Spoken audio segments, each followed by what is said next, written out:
Welcome aboard. This is the Miles to Go podcast. And now here's your host, Ed Pizza. Hey guys, welcome back to the Miles to Go podcast. We all were quiet for the exact 6 seconds I asked for so we could actually start the video version of the show. We have Julian back on with us so we can focus on the path, the points path, which is where we're going to start today. But we're also going to talk about Delta's credit cards. I have an abacus, a ruler, a compass, and I still can't figure out what the heck happened with all their credit cards. And if we get a little bit of time, we're going to talk about Frontier trying to not be a leisure airline, but we won't be fooled by that, Mr. Kerr, will we? Maybe.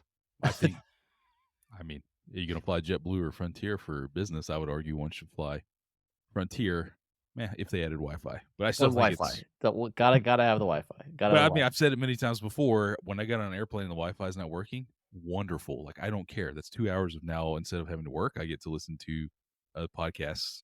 I mean, I only listen to Miles to Go podcast. I only listen to myself in there. No, or do something not work. I have seen, though, people walk off a plane if they announce that the Wi-Fi is not working before they take off. I've actually seen a woman get up and say, I can't take this flight. That's a problem. I think right. Well, maybe you just reorder your priorities instead, and then whatever you got to do, you can do when you land. Also, she probably had to get off planes like 5 or 6 times, depending on which airline she was flying. I was going to say, when you said I get on a plane and the Wi-Fi is not working, like, you're on United. What? Right. She got on the next plane. She's like, this one's not working either. Oh boy. All right. Yeah, it's gonna be a long day here. Yeah, no, Julian, I know you might be a couple weeks behind listening to the show, but there was just a couple. There was a great deal that I talked about on the show earlier. It would have been my return flights for our Japan trip this summer. And I was going to be able to use my Delta miles to book that. And I was, working on my United flight. One of my Slack community members pinged me about it. And then the Wi-Fi died in the middle of trying to book the seats. Yeah, it sounds that's an appropriate end to that story. It is an appropriate end to the story. It is absolutely the end. Yes. So you did not get them when you landed? I did not. By the time I landed and had connectivity, the seats were gone. Somebody at Delta woke up and said, "Wait, we have a deal on our site for an award. Stop that." And they did. Turn that off. So before we talk points path, let's cover where we can find everyone. And we won't talk about the fact that Julian probably still can't get into his Instagram account. Not my personal, but thank God I have the points path. Instagram. Yes, we do. So we do thank God every day for that. We really do. So he is at Kerr Points on all those social media channels. I am at Pizza in Motion. At one point, he was at some version of Julian Kheel or JM Kheel, like he is on Twitter, but he is now at Points Path. Are you on Twitter? Yes. Oh, yeah, wow. On Twitter, I am also at Points Path. Yes. How about Ed? I like to think that we're bringing in, but still at JM Kheel on Twitter, and a good follow as well. Actually, amusing. I think it's Julian Kheel. My bad. My bad. I nobody. Come on. Very good. Is anybody even on Twitter anymore? I mean, come on. Yes, I am. I'm still on Twitter. It's fun. Hey, Julian, for all the new listeners of Miles to Go who have no idea who you are, how about a brief 20-second intro? So, thank you so much, Richard. It's really nice to be on people that don't nice to be on your podcast, Richard. I appreciate you. You're an excellent host. Yeah, hi, everybody. Yeah, I'm Julian Kheel. I'm the founder of a company called PointsPath, which is a Google Chrome extension that lays the points and miles prices of flights on top of the Google Flights search results, and then tells you which is the better deal, cash or points. And I was previously the editorial director of The Points Guy. I worked at CNN covering travel rewards and travel and credit cards. And I'm very happy to be here, Richard. Thank you. Well, yes, Ed, be quiet. Let me grab this straight. More importantly, ladies and gentlemen, Julian has slept in my RV. That is a true friend. That is true. And you know what? I'm gonna give it a review. 5 stars. Oh, that's out of 27. Out of how many? I was gonna say, yeah. No, it was I don't know what I was expecting, but whatever I was expecting, it beat expectations. Oh, it was the best. It was the best RV you've ever stayed in. It was the best RV I've ever stayed in. That is correct. Yes. Accurate. Are you still driving, Mr. Kerr, or should I what do you want to do here? No, I just like to feel kind of feisty this morning. It's been a week, ladies and gentlemen. I'll tell you that much. It has been. I don't even remember where I've been, but it's been a week. But no, sometimes I listen to podcasts and like a regular guest comes on and they don't ever introduce them, and it's just a little like I just wanted everybody to know the credibility of Mr. Keel here before we get started. No, That's all I was I after. like the way you think, and I do know it's been quite a week because I do remember seeing you in a parking garage. It was very Yeah. brief interaction, but I do remember seeing you in a parking garage, a little bit, sort of like Watergate, Richard Nixon-ish sort of thing, with you passing a package to me. It was It was a in very DC brief. as well, so very Well, I'm saying Watergate. like it was very much a. Yeah. Can I ask? Because I saw that photo. What was going on there? What was that? What was We happening can't, there? yeah, we can't really tell. We Can't can't get really. into it. That's what the Oh. Slack community is for. Great segue, Julian. Thank you very Oh, all much. So, right. yeah, Yeah. if you really Yeah. want to learn what Richard and I were doing in a parking garage, you'll need to pay us money and click the links in the show notes to join the Slack community, where we have wonderful conversations about the crazy things that Richard and I do in parking garages. Yeah. My And first I wife see told me I did everybody's as like well. rushing to the show notes to click the link. Thousands and thousands of people. Last little bit, if you want to text us, 571-293-6659. You can also leave us a voicemail there. Yeah, so we had Julian on for our best bets of 2024 episode, which was called 4 or 5 weeks ago. And we talked about Points Path briefly, but we really hadn't dug into it. And I sort of take for granted, everything that you've accomplished so far. And I was having a conversation with my business partner yesterday, and he downloaded the extension for the first time, and like all these questions started to come out of it, and I realized that from where you started with the idea to where you are today, it's been really interesting to see the twists and turns. And so the thing I keep coming back to with people that aren't familiar with the product is, for folks that aren't miles and points experts or nerds like Richard and I, we know you're not a nerd, Julian. It hits this Since when? it hits this vein of like, wow, that's so simple. So, tell people how it works, and then let's dig in a little bit more into, what we think it's doing for folks that have a pile of miles and points to spend. Yeah, that's exactly right. It's designed to be simple. So I always say there are quite a few tools out there, award search tools that have popped up in the last year and a half, 2 years, and they're great, frankly, but they really are built for experts, for people who already have a pretty good idea of what they're doing, who are looking to transfer their Chase points or their Amex points, probably know how to do it and understand the process. PointsPath is not for those folks. PointsPath, it's for everyone else, basically. It's for the people who maybe only have American miles or only have Delta and a few United miles and just aren't sure when and how to use them and don't necessarily want to transfer and do all this stuff. They just want to know, how do I find a flight that I actually want to take that I can use my miles on? And then if I find one, is it a good deal? Should I be using my miles or should I save them for another flight and just pay cash? So that is the premise of PointsPath. It really is for a more, I say, beginner to intermediate audience. Now, we've had some experts who also say, hey, this is really helpful because it works right in Google Flights and it saves me the trouble of having to search from website to website to website. Richard, I think you've mentioned that you use it that way, even though obviously you're one of the top experts. Yeah. The example I gave was the whole family and I had to fly round trip Atlanta to New York. You could go through some other search options, which would take a little bit to load, or I just went to Google Flights, popped in 4 passengers and did a quick search. And I think like 10 seconds, we had the different options of every airline that flies nonstop between Atlanta and New York. And it was super simple to say, number one, which airline we should fly based on price and cash and miles. But number two, hey, am I going to go cash or am I going to go miles on this? Just a quick snapshot. So I found, again, decision was made in a matter of seconds rather than clicking between 4 or 5 different airline tabs. And that's what it's all about. Exactly. I've also found that it's helpful when I was helping a couple of weeks ago my nephew book a ticket with his miles, and I was able to use PointsPath, pull up the results, filter them because you can still filter everything using Google Flights as filters. So I was able to filter it down to just the airline miles he had and just nonstops and all of that. And then I just sent him a link, or actually I sent him a link and a screenshot and said, "Here are your choices, and here are the prices, and all you have to do from here is pick one." And he said, "Wow, that's amazing." That was, and I did all that in 5, maybe 10 minutes tops. It was really great. It was sort of the first time where I said, "Oh, I built something I can even use." That's great. That's kind of cool. What else have you built that you couldn't use? That's the real Yeah, question. That's a fair question. Pretty much everything else. Yeah, pretty much everything else in my life. And just to be clear, like, you don't have to like blow smoke up Richard's butt and call him a top expert just to get him to say nice things about your product. So Hey, there was proof posted last night that I used to be an expert in the Slack community. I thought that guy posted one of my cheat sheets. hey, how did he find that? I That don't thing's got to be know. what, 10 years old?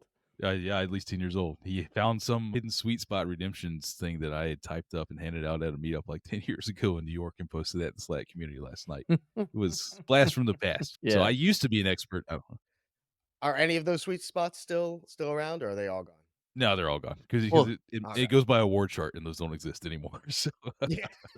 just to date it, some of the airports don't even exist anymore because it's Teagle was true. still on there. Yeah. Rest in peace, TXL. It doesn't exist anymore. That's Yeah. right. And like Uh, it references earning like Asiana American miles with SPG and stuff like that. So I was like, yes. SPG, may it rest Yeah. in peace. Yeah. Well, and Julian, you were talking about how you use the product, and you touched on a couple of things that I think even folks who are more power users can take advantage of.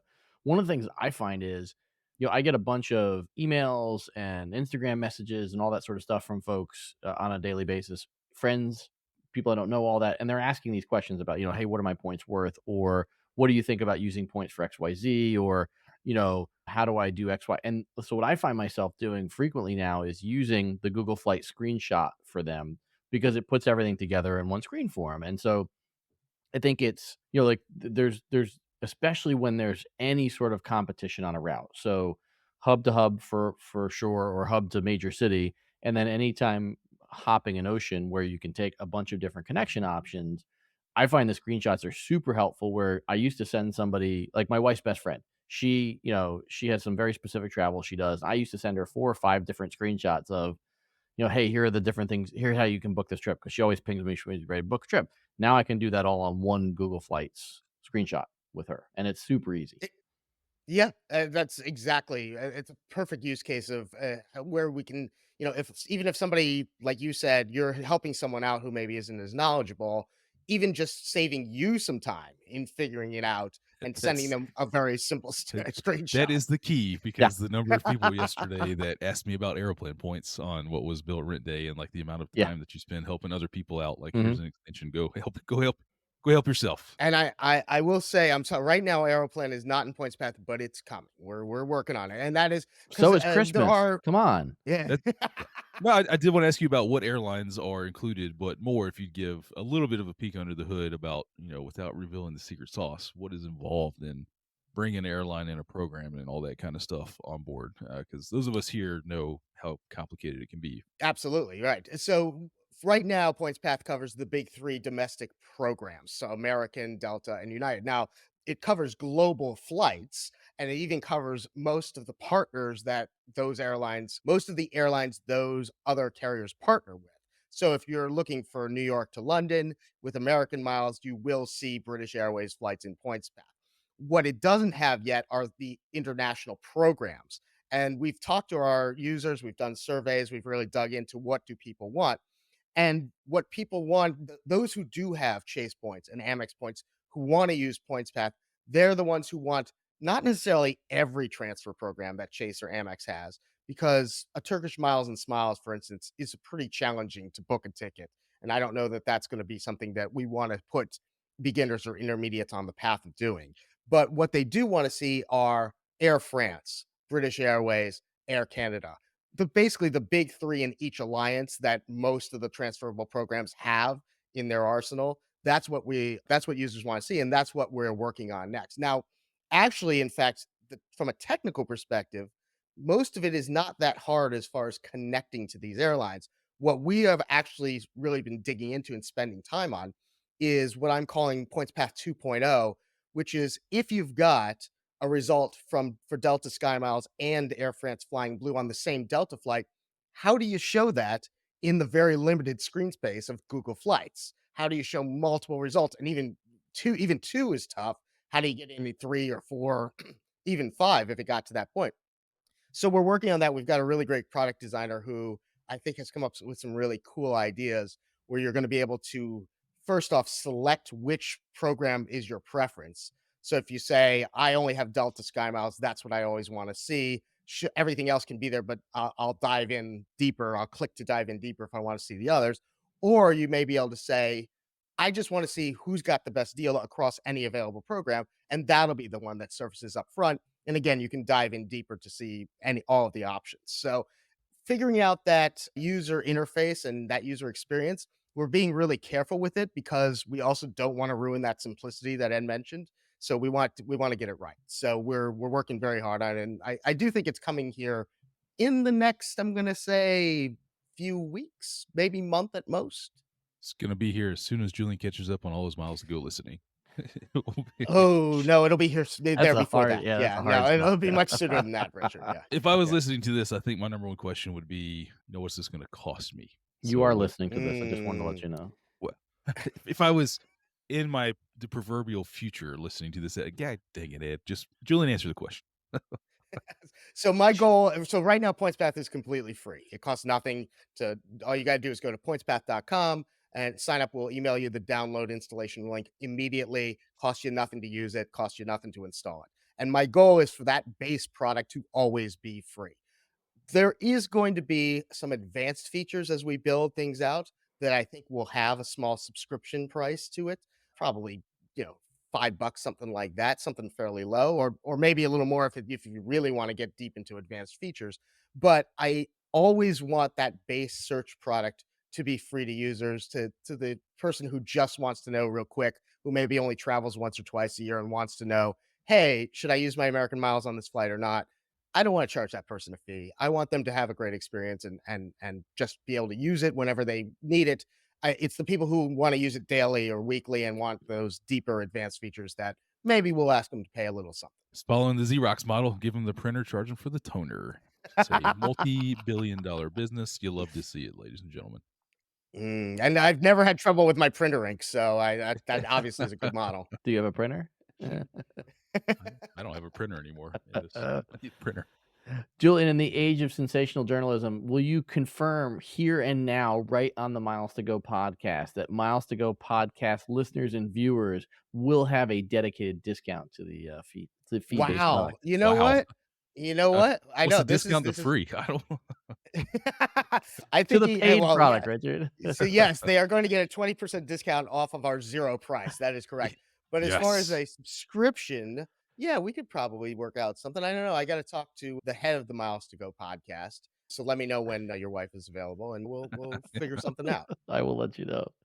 I will let you know. One other thing I wanted you to mention, because I know it's out there now, and it's one of those things that when you start talking about separating the nerds from the first-time bookers, you guys have focused a bit on trying to roll out round-trip booking and showing that to folks, which may not always be the best way to book something, especially when we're talking about, domestic versus international travel. But so many people think that way. That's right. And so we do, PointsPath does work in both one way and round trip bookings on all three of the programs. And the reason we did that, because you're right, experts usually search one way at a time just because it's easier to find availability, it's easier to mix different kinds of points and miles on a round trip. Sometimes experts will even search segment by segment to get the best price. But for the average user, number one, they're used to searching round trip. So that's their default setting. And I understand, right? They're thinking I'm going somewhere, I need to get home. So of course I'm booking a round trip. Booking one way at a time may make them a bit nervous, but also often those folks maybe only have miles in one program anyway. So that's fine. That's for them, booking round trip isn't going to make a difference. Now, the other thing that's good about booking round trip is that when an airline like Delta has an award sale that may require a round trip booking for the lower promotional prices, other search tools won't show you that because they're usually stitching together two one ways. But PointsPath will, because PointsPath is doing a true round trip search. So when that happens, when those sales are happening, you can use PointsPath and get that lower pricing and see it and get the same cash to miles comparison as you would any other time. Nice. Mr. Kerr, any other questions for Mr. Kheel before we try and figure out what the heck Delta did with their credit cards? I have the advantage of talking about this all the time with Julian, so all my questions are answered. I would just encourage everybody to go install the extension. It's free. Check it out. I have it. I was using it last night as I was looking for return flights from Barcelona with the family. So everybody go check it out and see what Mr. Keel's working on. Yeah, thanks, Richard. Yeah, we just as of this morning, and we're recording this a few days early, past 14,000 installed users, and that's in Nice. just about 3.5 months. So I think we found something that people really want to use. Yeah, and you're paying. I think your cost per acquisition on TikTok's like $35 per user right now with we those ads that we that filmed. is And oh, that first of all, those ads that we filmed are private, Richard. okay, Those are I'm not sorry. for public. I Yeah, those are forgot about different. that. No, we actually haven't done any paid advertising or marketing at all yet. It's been entirely organic, word of mouth, stories in the media. So that's another thing is we've managed to do that and haven't spent a cent on marketing yet. Nice. Well, like Julian said, super easy, pointspath.com. You'll get the instructions to download the extension, and it just plugs right into Chrome. And then from there, it's just right there every time you use it. So there's really no reason not to download it. And then you'll get notifications from the email list when Julian's ready to roll out some new features and maybe even roll out that subscription product, which he has guaranteed we'll get a discount on here on the Miles to Go podcast. Yeah, I should have mentioned we haven't paid a cent in marketing except for the $5 I gave Ed to be on here today. So. Right. That's Well, true. That's I true. haven't seen $1 of that, so great. I'm upset. Do you You ask do him you for think 20%. Yeah. you think I've seen it yet? He just said he would pay it. He didn't actually send it.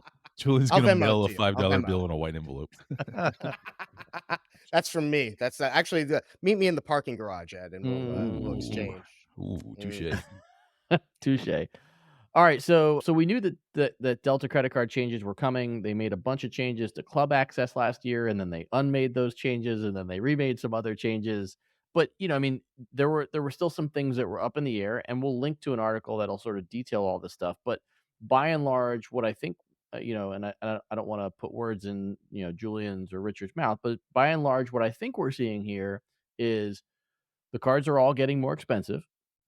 And while there are benefits being added to them, these are all now really starting to fall heavy into this category that American Express has leaned into pretty heavily, which is you're going to have to manage a bunch of different discounts if you really want to get your money's worth out of these cards. That fair?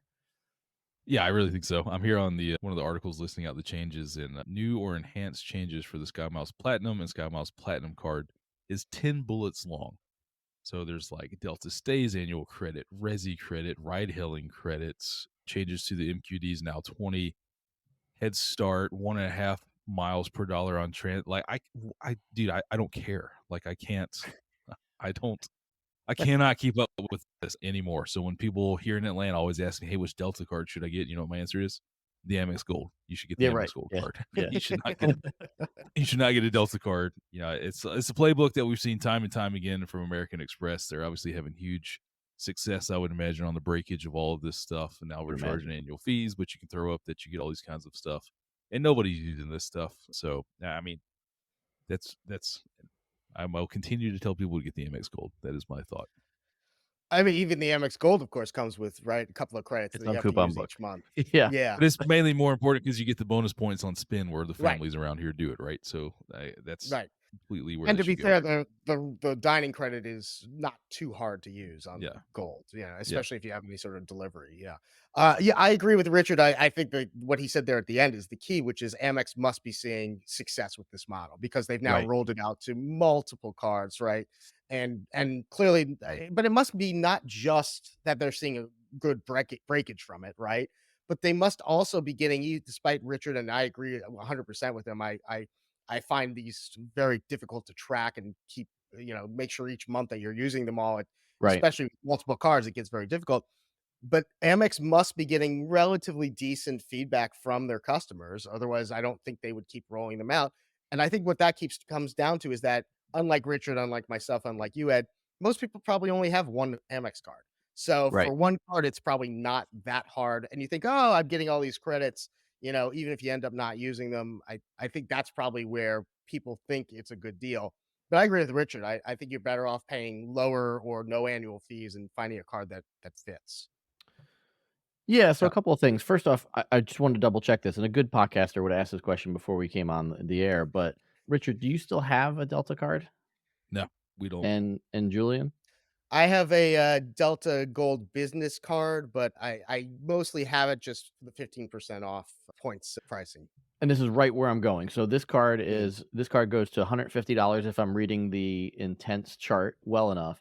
Setting aside, I mean, like, I would imagine living in New York City, you can probably use the ride hailing credits, the $10 a month.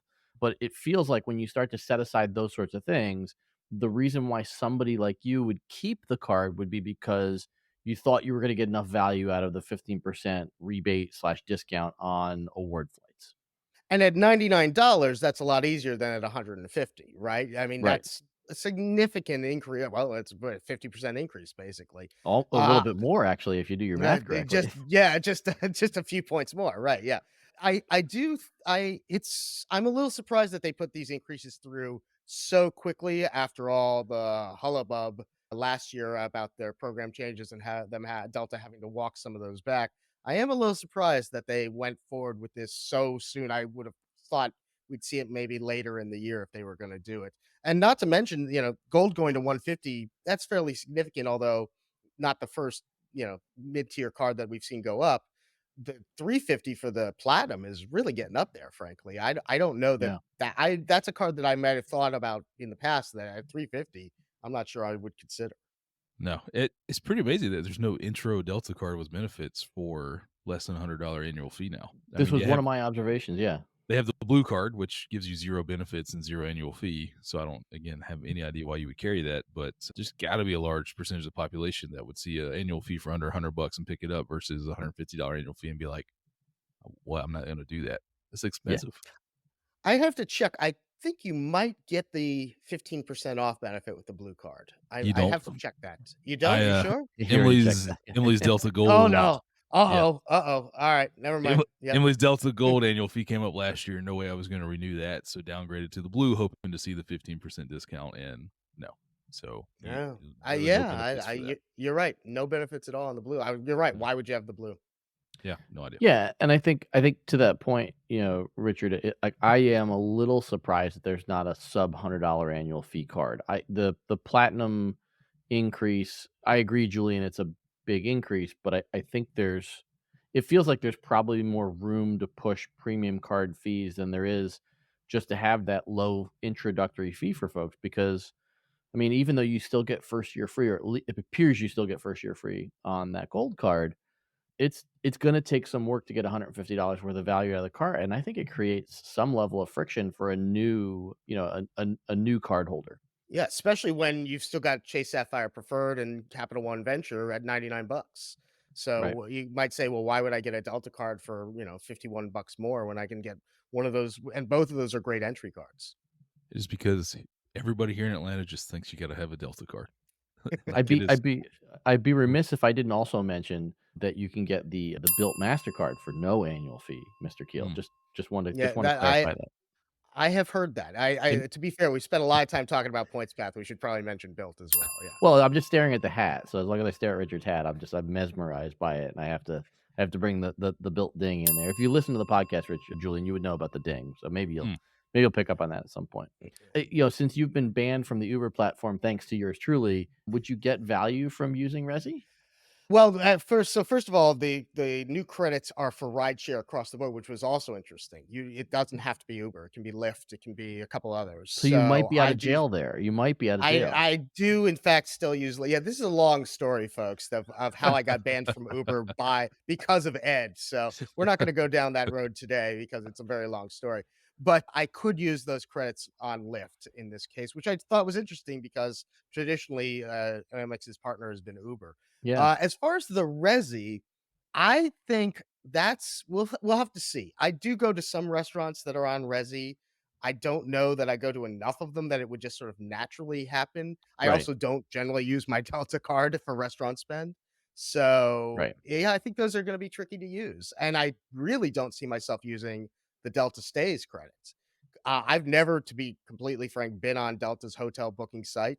I don't want to say I have no idea whether it's competitive or not, but like any third party hotel booking site, you're giving up your elite credits and your elite status and earning hotel points.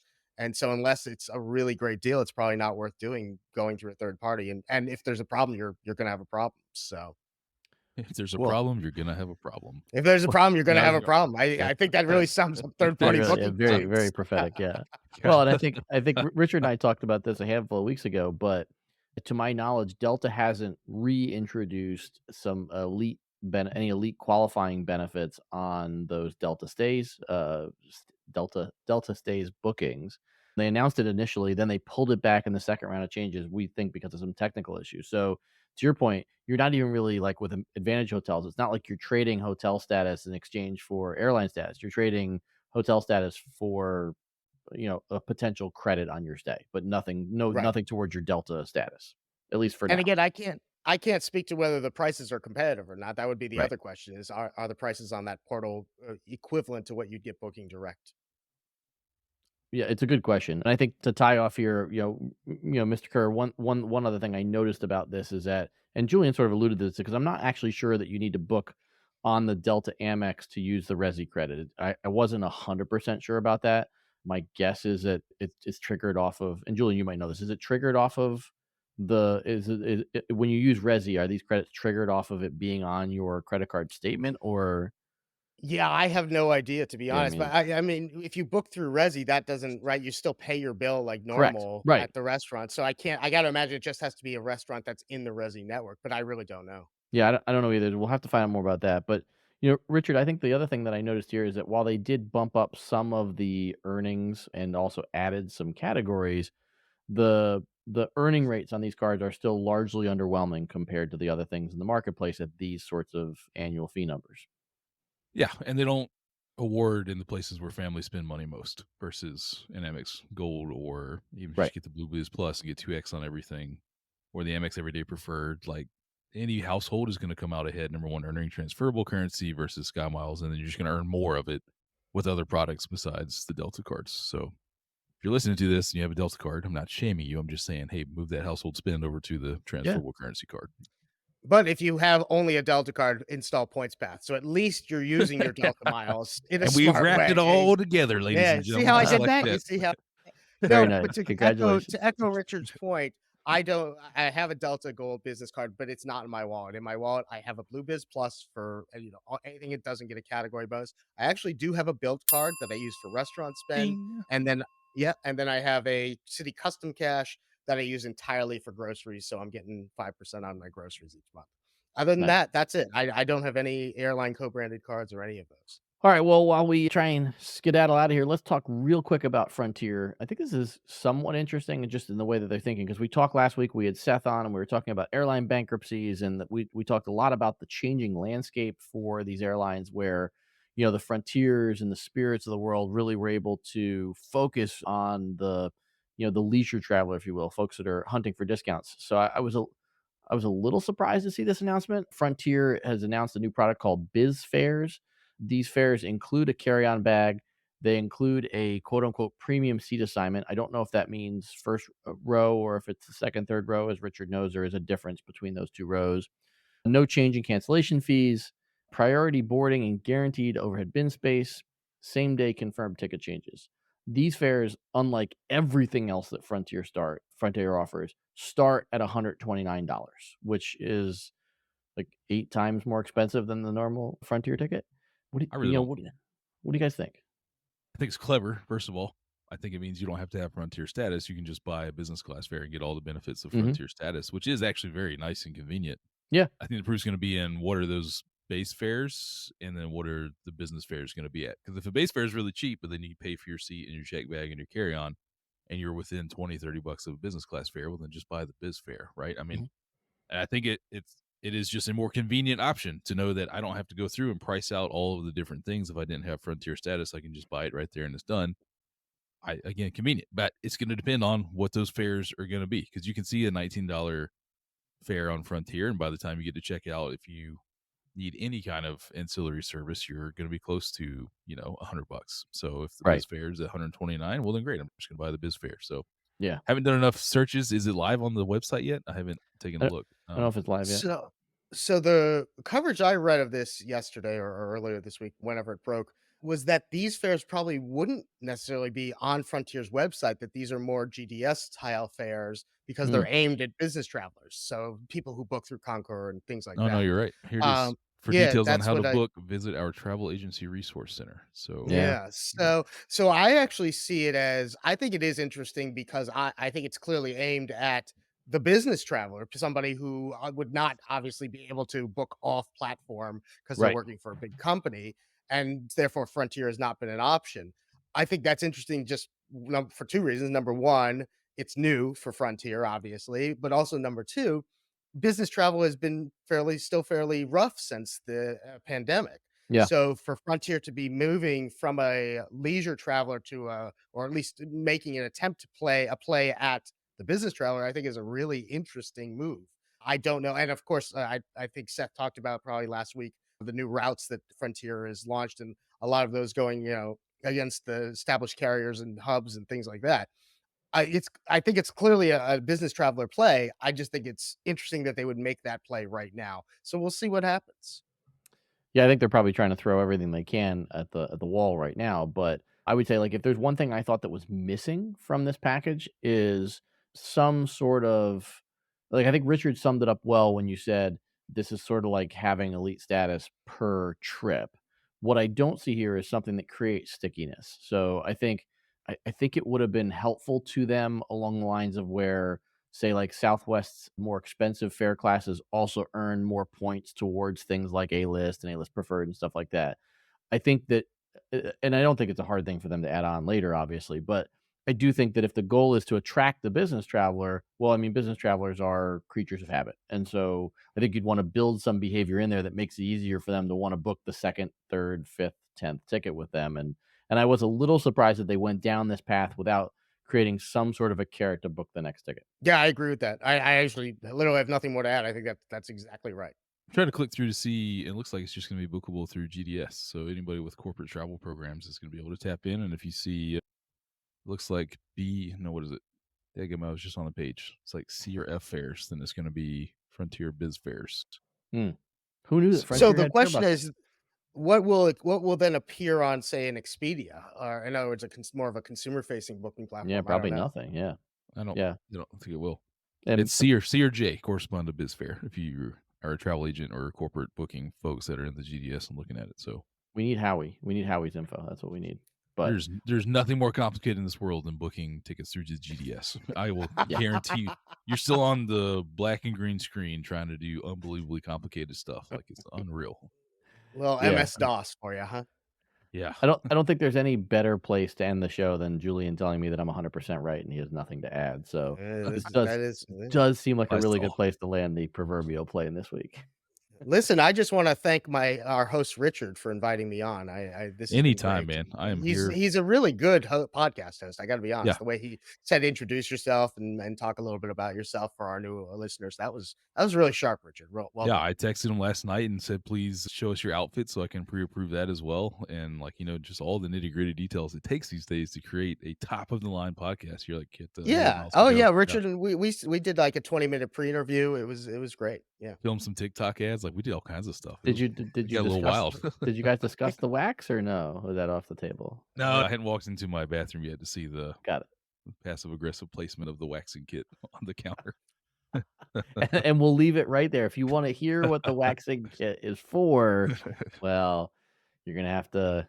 Boy, I don't know. I'm not even sure we can discuss that in the Slack community, but I don't know. It depends on if I'm talking in an octave higher or not next week, or we'll see. Well, I think you've got some travel coming up. You guys are going overseas, right? Man, there's so much more to talk about. Yeah, I still want to do a recap of 2 weeks in New York City with the family because I've gotten so many questions about where to stay and what to do and where to eat and all that stuff. But by the time you're listening to this, we will be in Barcelona, Spain, checking that out for a few days and then hopping on a cruise out of Barcelona for a little Mediterranean runabout. So pretty exciting next couple weeks ahead for the cruise. Well, the good news is that we're going to record one more episode before you leave. That'll be a little bit evergreen. So you can talk about the New York stuff since it won't be like breaking news. And we'll just hope that nothing in the airline or hotel industry changes in the next 10 days. So that doesn't seem out of date. I'm sure we'd be great at it. Julian, you got any planes that you're getting on anytime soon, man? I am actually going to Hawaii at the end of March, and which reminds me because I've booked the Andaz, and I need a guest of honor from one of you guys, so we can we can negotiate that from. I see Ed raising his hand, which is awfully nice. Richard's already ahead of me. He got like 2 weeks worth of stays at the Grand Hyatt, so he's ahead of me in this quest to 150 nights. So I think it's only fair that I should get the next one. It's true. After January, on pace for 216 nights at Hyatt this year. We can make that happen, Ed. So because Nice. I understand the breakfast at the Andaz is pretty great. So I have not It I have is. not It stayed, is but pretty I've great. heard good things. Richard, you have, right? Yeah, it is pretty great, pretty fantastic, and very expensive if you don't have those benefits. So Right. Yeah. So Yeah. Ed, let's talk. Yeah, Yeah. yeah. We'll work something out. You can go into your next appearance fee on the podcast. All right, and then we won't have to meet in the garage when we do that. So that'll be nice. We can talk about that. That's in the document, but it's negotiable. We can certainly talk about that. When next Richard and I record live, the time after, I'll have knocked off my 49th state, Mr. Kerr. I'll be that much closer. I will have South Dakota under the belt, and as always, an emergency Disney trip wedged in there as well. So we'll have to.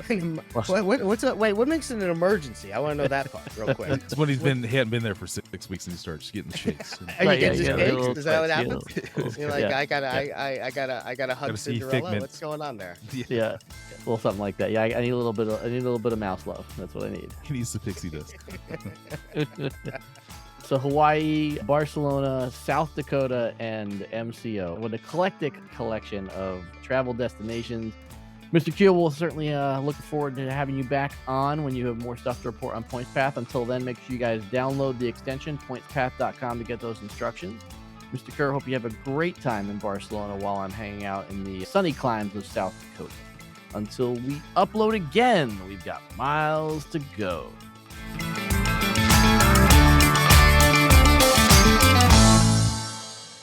Let's shimmy it up here, little fella.